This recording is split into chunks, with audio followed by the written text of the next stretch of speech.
I was getting ready to plant my garden. I had all my seed packs spread out on the kitchen table when my nephew came in. Auntie, can you grow cucumbers so you can make pickles for me? He asked. So I planted cucumbers, picklers, and regular ones. As the weeks came and went, he would check to see how big they had grown. He was excited when I told him the flowers are where the cucumbers grow. He would go down the rows counting the flowers and letting me know how many cucumbers there were going to be and how they happened to become his cucumbers, laugh out loud.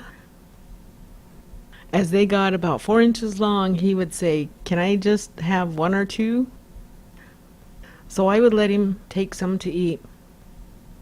The next week, he would come back to eat his cucumbers. I told him, if you keep eating them, I won't have any to make you pickles. He said, well, they will keep growing, won't they? I told him, yes, until it gets cold they will. That summer, he never got his pickles. He said, we can grow some again next year, right, Auntie? I told him, yes, we can.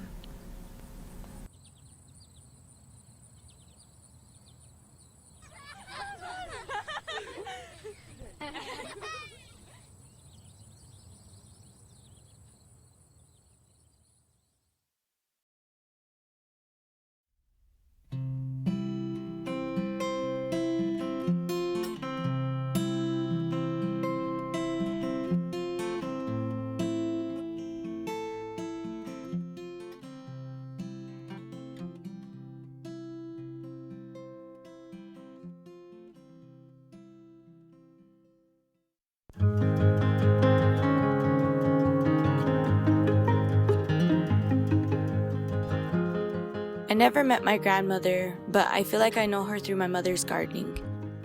Sometimes when I am in the garden, I feel like my grandmother is there with me, and I imagine her happiness whenever I am harvesting what I've grown.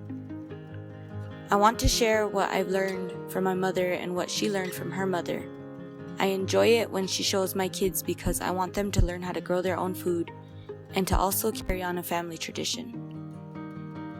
My mother started her first garden in our backyard, and over time moved it to our front yard. My favorite area will always be our strawberry patch. One of the best lessons I learned from gardening is patience.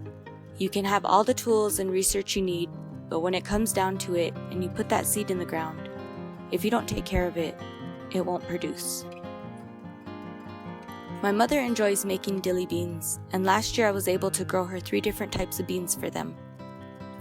She grows the dill in the herb area of our garden, which is one of the main ingredients for the dilly beans and pickles she cans and sells at the local farmer's market. I helped slice cucumbers for her pickles this summer, which she bought from other vendors at the farmer's market, but she is still teaching me how to can them along with the dilly beans and jelly that she makes. Someday when my mom's not around, I know that I'll still have a garden. I've grown to adore gardening. Maybe it's in my blood, or maybe it's because I've had a great teacher, who not only has taken the time to show me, but has also taken the time to show my children. Hopefully they will continue with gardening and also share that with their children and grandchildren someday.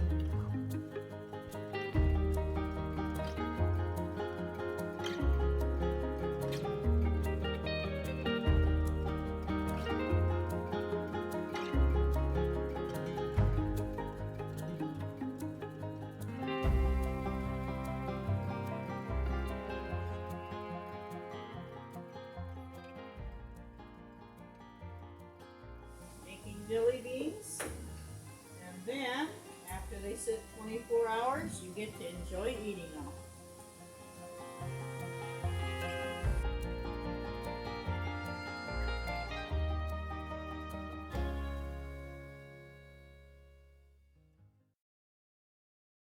I just love the way wisdom is naturally comes out in the storytelling. Felt really natural the way that, and this is something that I've always loved about the workshop space and about digital storytelling. It's reconnecting people with the way they already naturally tell stories. So that's the story circle before is a way for them just to tell it like they would, and then the writing is trying to get them to that place a lot of the time, and because of the way people think about what writing is supposed to be versus the way they naturally are to do something. Like, we're storytelling beings, and to be able to so it felt like she had connected really naturally to the way that she talks about things, and taking care of the seed, and as that relates to the way the story ends up with grandchildren, it's the same thing, and gardening is all part of that. So I just thought there was, it was a really nice pace that matched the music and the tone and the feeling of it. I loved that.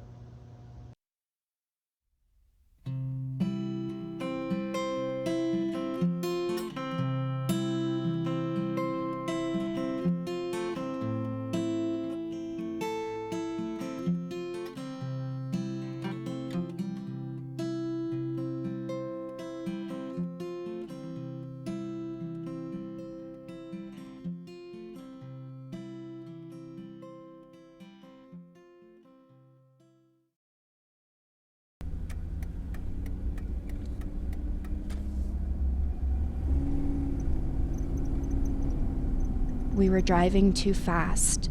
I held tight to the steering wheel and whipped around roads in the Wind River Reservation.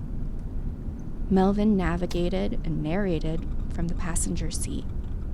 He talked fast, like he always does, jumping between the project, the history of his people, the Northern Arapaho, and his visions for them in the future, in this place. But how should we ask gardeners to share their stories? Interviews? I asked. I wanted him to focus on what my academic brain could understand. Stop, he said. He pointed to a small building. I would have driven right past it. One winter in the late 1800s, he told me, Sioux warriors approached on horseback and surrounded the barracks there, planning to attack the Eastern Shoshone people and white soldiers inside. They heard a large group preparing for battle and retreated in fear. But it was really a noisy Christmas celebration. Food, laughter, song. When the celebrators emerged from the building hours later, they saw the hoof prints in the snow and realized how close they had all come to slaughter. Why was he telling me this?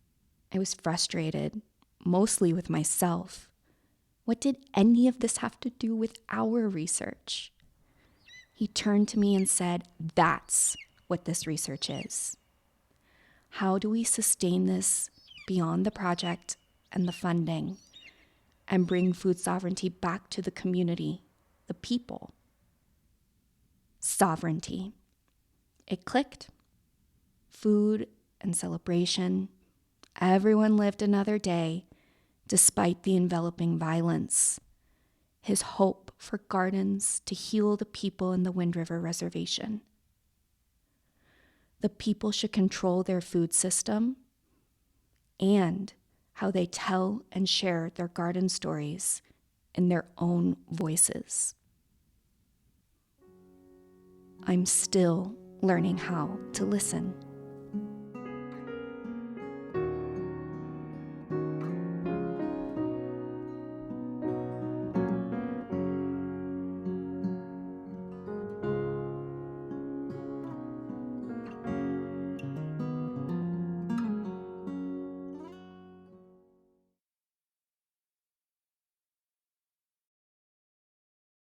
So often with academics and evaluators in Native spaces,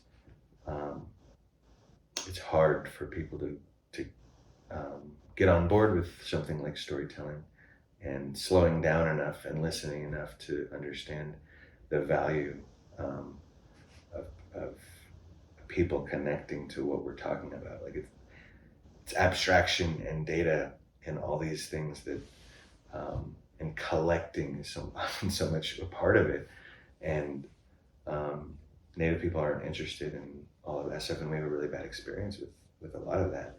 And so I think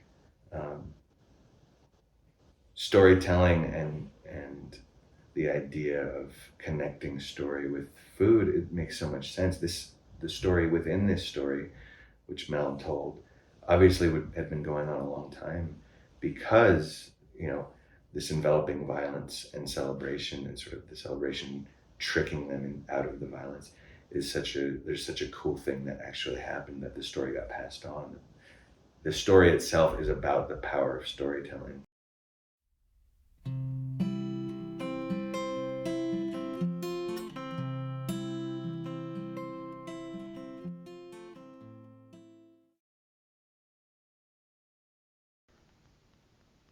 Thinking back, it all started when I heard a story about the great Sioux warrior Crazy Horse. In this story, the Shoshone had captured his brother and were transporting him through a place called Sweetwater. Crazy Horse jumped from a boulder and knocked his brother from his horse, quickly cutting his bind so they both could escape into the darkness, all before the Shoshone war party had time to react.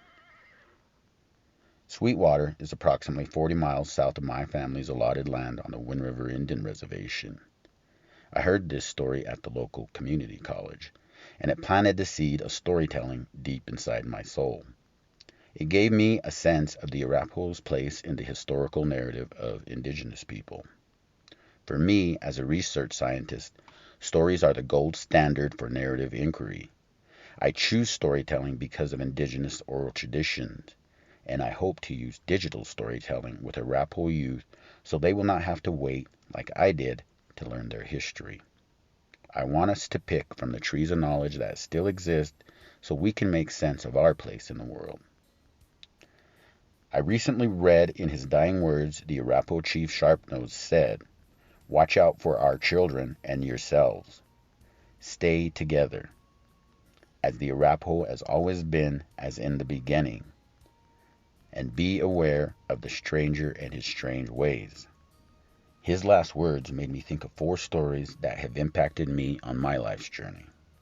The first was about Chief Washakie pointing into the distance, but his shadow was pointing at the children standing in front of the teepee. Hearing Chief Sharpnose's words made me think about the Arapaho and Shoshone leaders working together to ensure that future generations would survive. The second story was about Chief Blackcoal. When Chief Blackcoal arrived at the Wind River Indian Reservation, he did not feel at home until Chief Sharpnose arrived. When I heard this story, it made me think of the importance of staying together as a people. And the third story is about how we were all created on the back of a turtle and how we must remain as such. And lastly is my own story and my dealings with Europeans and how I have to go full circle to revive storytelling for the Arapaho and Shoshone people on the Wind River Indian Reservation. Today, I'm an associate research scientist for the University of Wyoming, completing my 12th year of food sovereignty work for the Arapaho people, and I know the power of our stories. I endured 14 years of higher education to learn the history of my own people. I give the results of all my work and research about Arapaho history back to my people. Together, we planted the seeds to grow food, and together we will nurture our stories to grow resilience. We will build our historical narratives on the voice of our ancestors.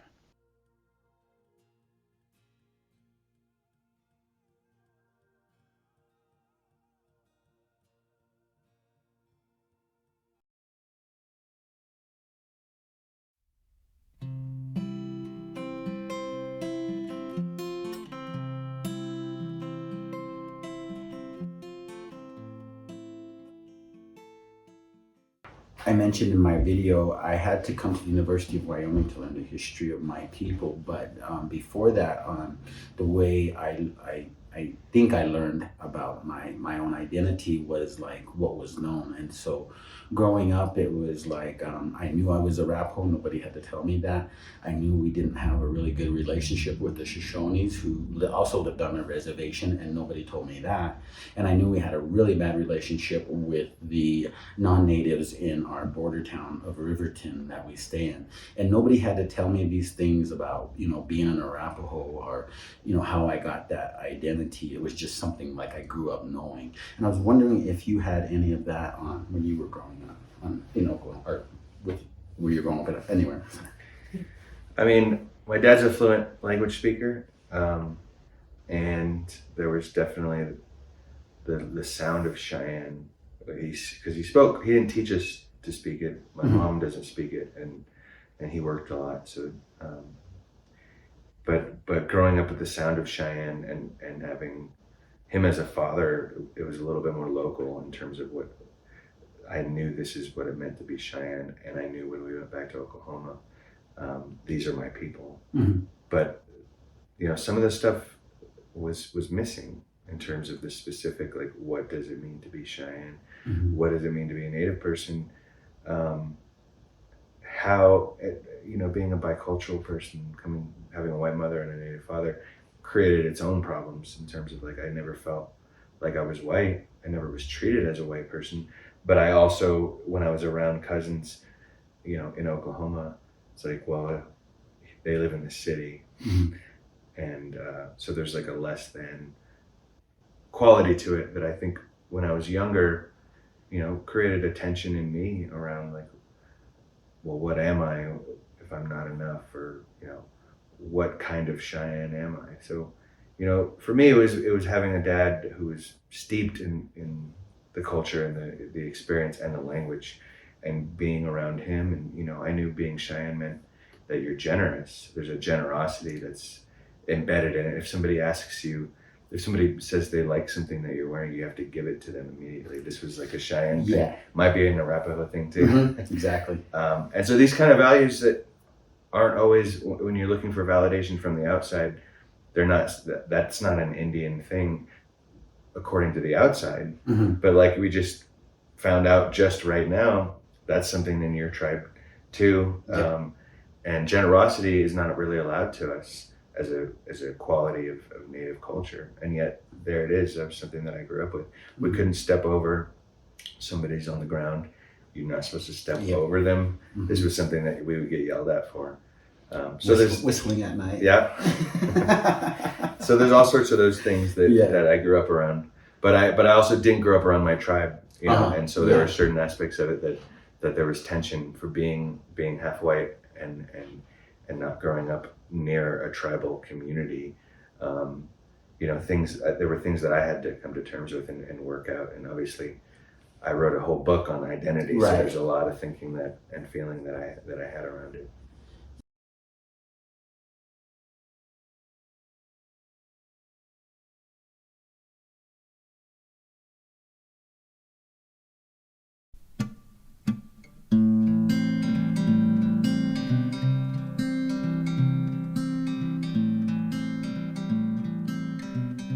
It was February in Wyoming, and the data gathering started early.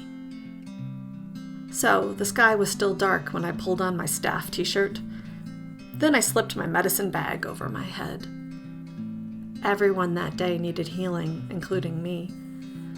Many families of Wind River Indian Reservation wanted to garden. Everyone wanted to improve their health. But some people were short of the money, or maybe the labor, or maybe the knowledge that they needed to get started with gardening. So we co-designed a study. This study would pay for supporting home food gardens while measuring the health impacts of gardening. Twice a year, before and then after every gardening season, we would host data collection sessions. The data collection room was well equipped with sterilizing swabs, syringes, staff, surveys, scales, and stadiometers. People of Wind River came to answer stilted questions and to share their blood. When those numbers became numbing, I would lift my hand to the medicine bag, to my heart, to remind myself why we were here. One day, the Northern Arapaho elder, Dr. Virginia Sutter, shared a story with me. Her organization was helping families start their gardens. Listening, my eyes welled with tears and my heart swelled with hope, while my brain was thinking, the data we're gathering isn't capturing what gardens really mean, including for health. Dr. Sutter told me, last week, someone came to me saying, you don't know me, Dr. Sutter, but I want to thank you. You helped my family start a garden. Now, instead of sitting inside, each looking at our screens, we go outside in the evening. We gather around the garden. The children ask us questions and we answer them. We watched the sunset. Thank you for bringing my family together again.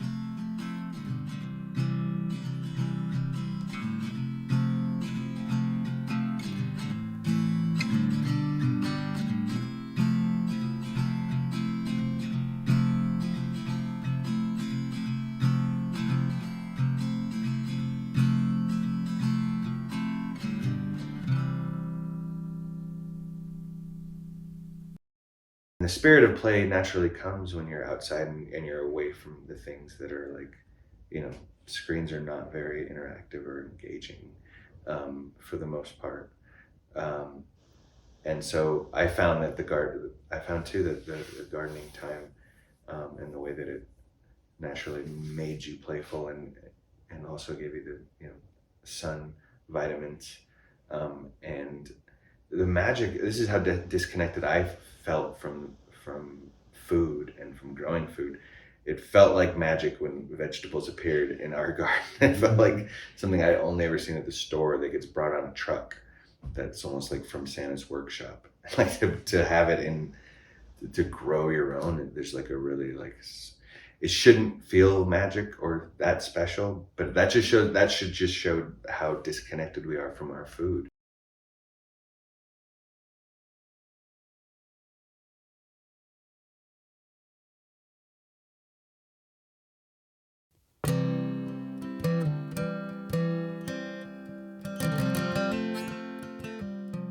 It was my first day managing the Survey and Analysis Department's call center at the university. We dialed random phone numbers and asked people to participate in a research survey. My training taught me to be professional and concise, and part of my job was to listen in on employees' calls and give feedback. My talking points? Be polite. Cut short answers that aren't in the pre-selected multiple choice responses. Be objective. I sat through one employee's 30-minute call where she empathized with the participants' struggle to quit tobacco. Afterward, I reminded her that the survey was designed to take 7 to 10 minutes, and I suggested that her approach could negatively influence the survey's outcomes. Eventually, I became the project and data collection manager for Growing Resilience. I loved this community-based participatory research project, which helped community leaders provide and support home gardens at the Wind River Indian Reservation. It was an outstanding example of how to do research collaboratively and well. We tried to engage and honor participants, listening deeply, making changes to the research where we could, providing meals, helping with childcare, paying for time and travel, and sharing experiences through storytelling. Even the surveys we used accounted for different ways of sharing, allowing participants to complete them electronically, on paper, or read aloud by a researcher.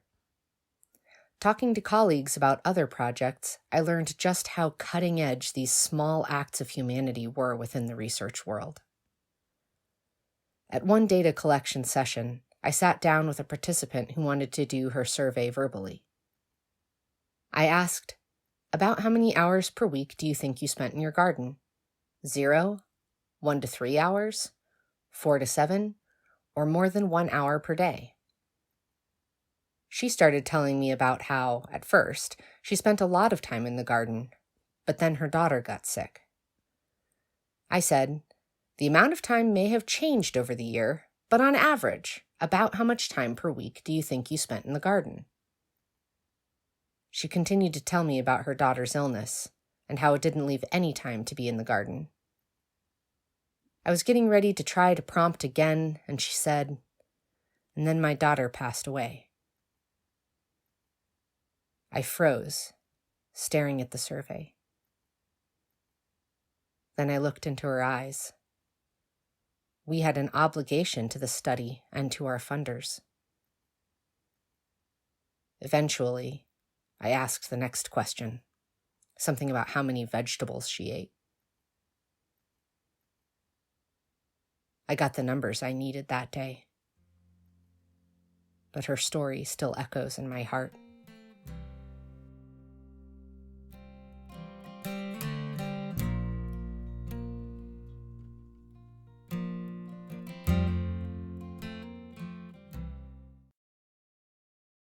the way a lot of non-native people hear native stories has the emphasis on tragedy, and even sadness. Going out with this book to a lot of non-native crowds, I'll get the direct question, why did you write something so sad?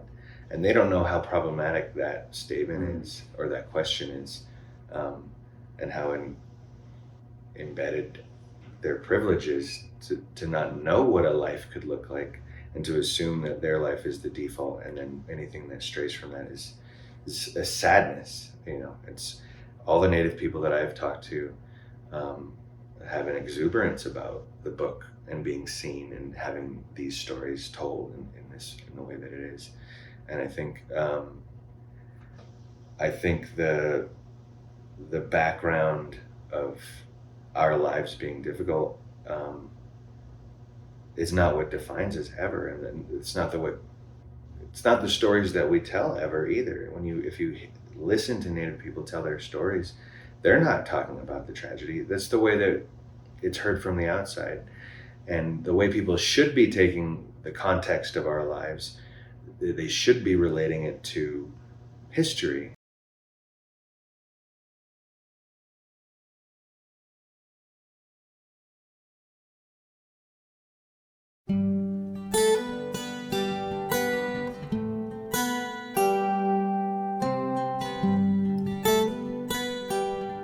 I had all the seeds lined up, but when the time came to plant, I thought, how do I get started?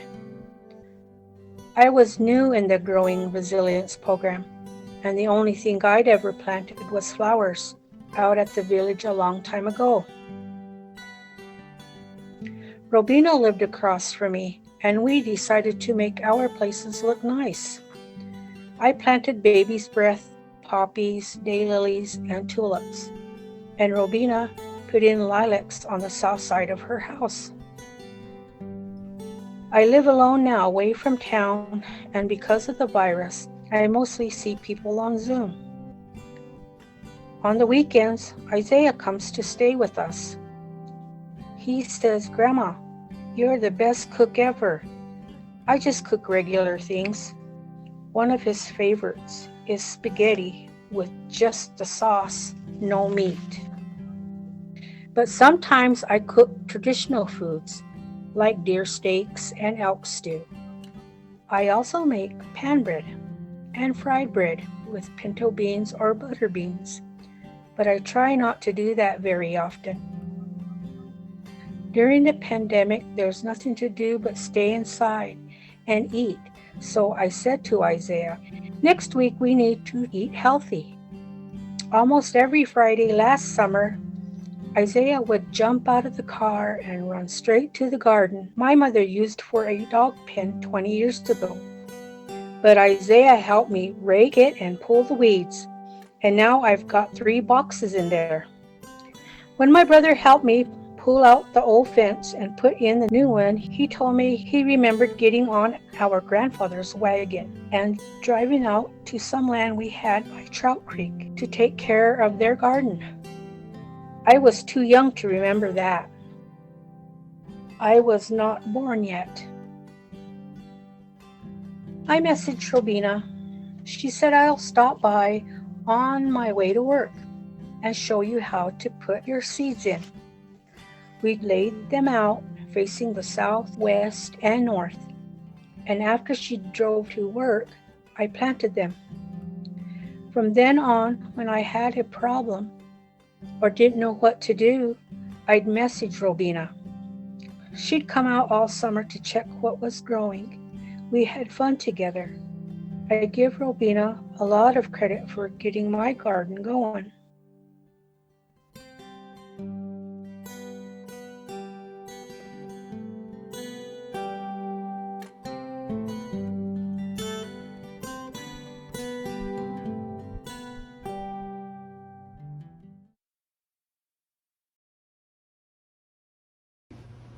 My wife definitely does more of the work, but it's also a group effort, and there's a lot of watering. There's a lot of care that you need to successfully grow a garden.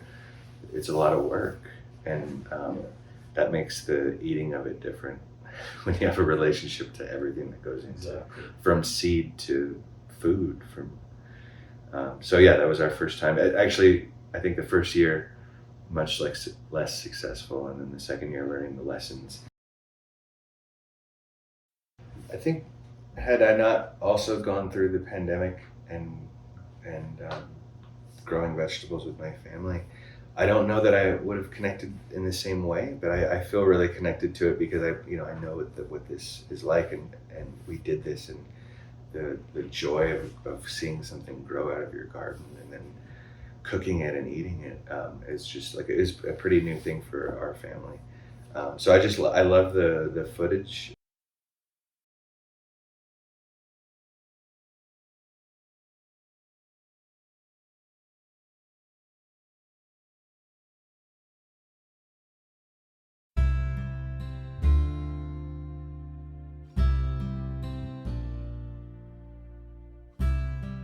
I'm not 50 yet, and of my group of about 12 close friends growing up, only 3 of us are still alive. I've always known that health and well-being are important, and when I stepped into the gardens of the Growing Resilience participants, I saw families working together, taking pride in their work.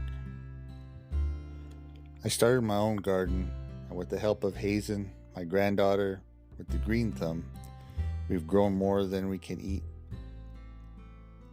Like the other gardeners, we fought grasshoppers and had our failures, but we've stuck with it. Sharing those problems brings the community together. It was my wife who saved me. She put her foot down. She saw the man she married spiraling out of control, no ambition and no future. She asked me to think about what I wanted for our children. I've done a lot of work on myself over the years, studied Native history and culture, and traced the sources of historical trauma of my community. I understand how many of our elders returned from years of assimilation and boarding schools with different kinds of learning. But without being raised by their own parents, knowing how to nurture their children wasn't easy.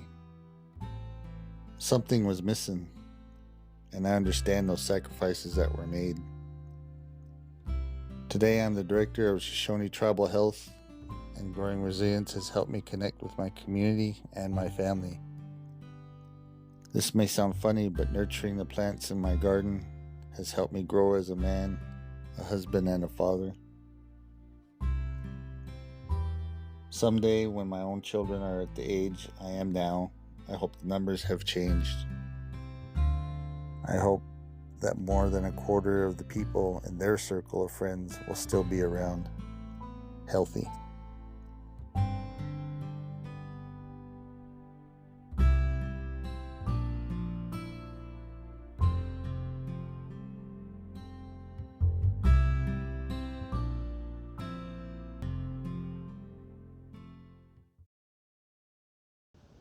Powerful story of resilience, and really quiet story. His strength was really quiet, and I really appreciated that about it.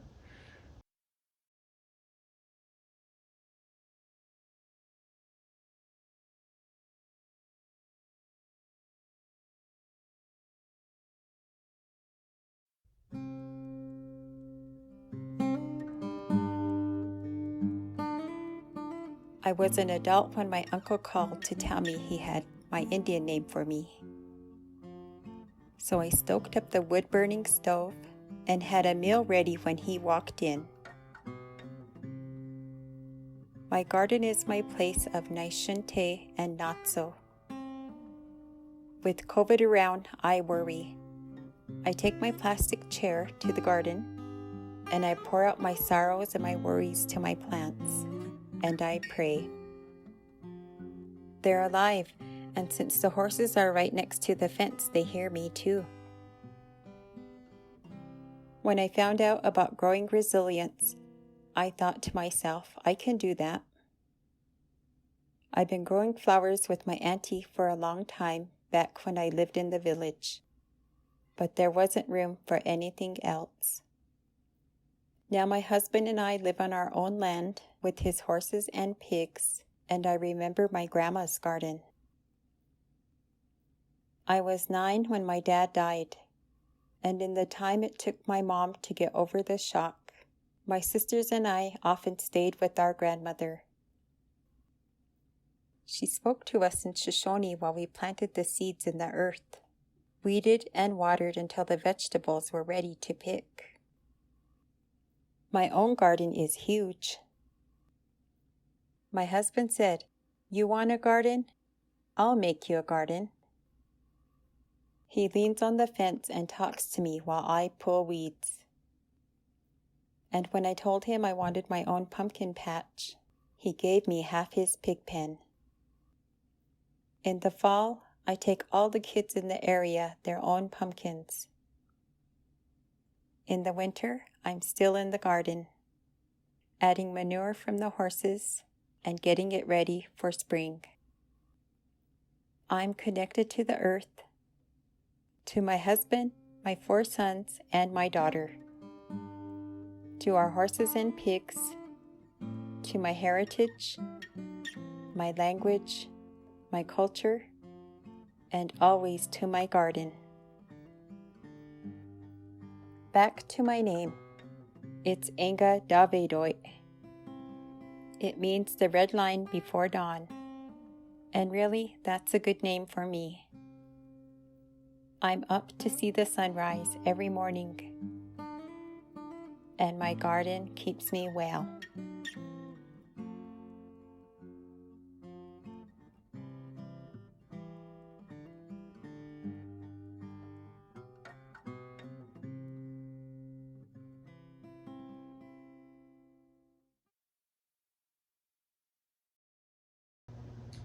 Well, I love there's little lines that came out that felt really natural, like they're alive, talking about the plants, and just like a really simple but real way to talk about the work and the beings that you're working with, and relating to how the horses are hearing the prayer too, and putting the sorrows into the work also is a really important part of what the work is, and then eating it, like thinking of it as this prayer space, and then it grows something out of it, and then you're eating it and sustaining yourself on it. It's just all embedded in the story in a really cool way. So I really love that.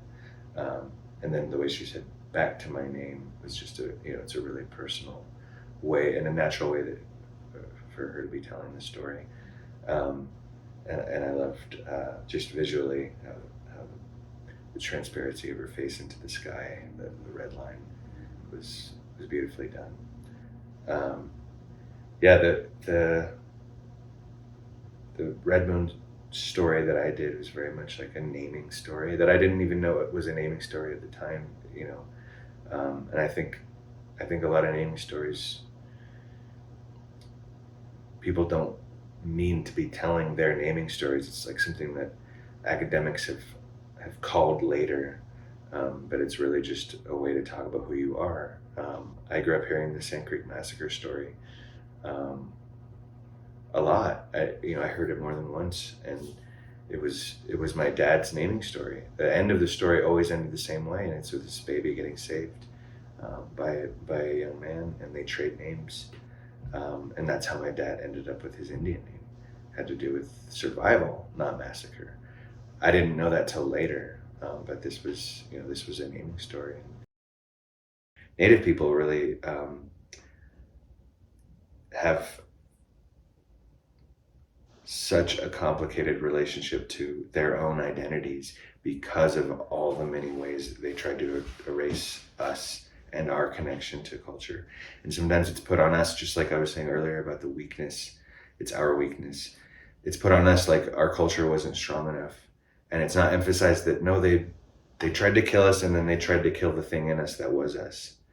And that's what we survived, and that everywhere that we still have connection is an overcoming of that. It's not that we just weren't strong enough to survive, which is the way it's framed a lot of the time. It's really hurtful, and we internalize those kinds of narratives. So the work that we have to do around identity is tied so deeply to history and what the ways that they tried to erase us.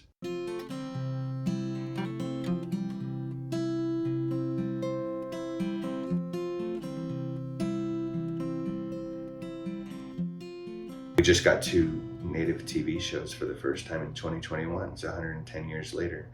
We're writing for ourselves. So with digital storytelling and Native people being able to write stuff that's personal and then have it translated to a screen where we all spend a lot of time watching that medium, but we don't produce a lot for it and we don't end up on it. So I think for Native people, it's just a powerful way to get a kind of sovereignty for our stories.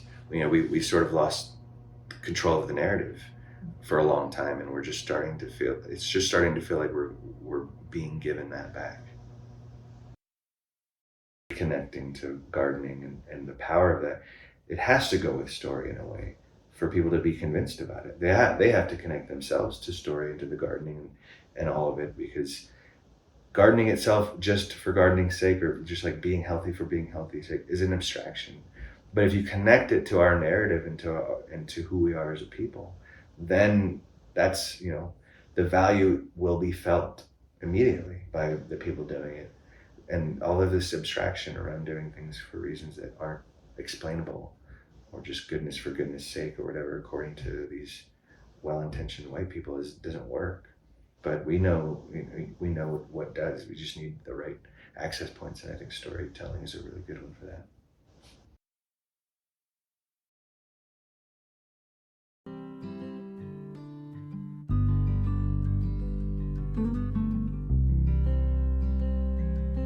We carry on the generations through story.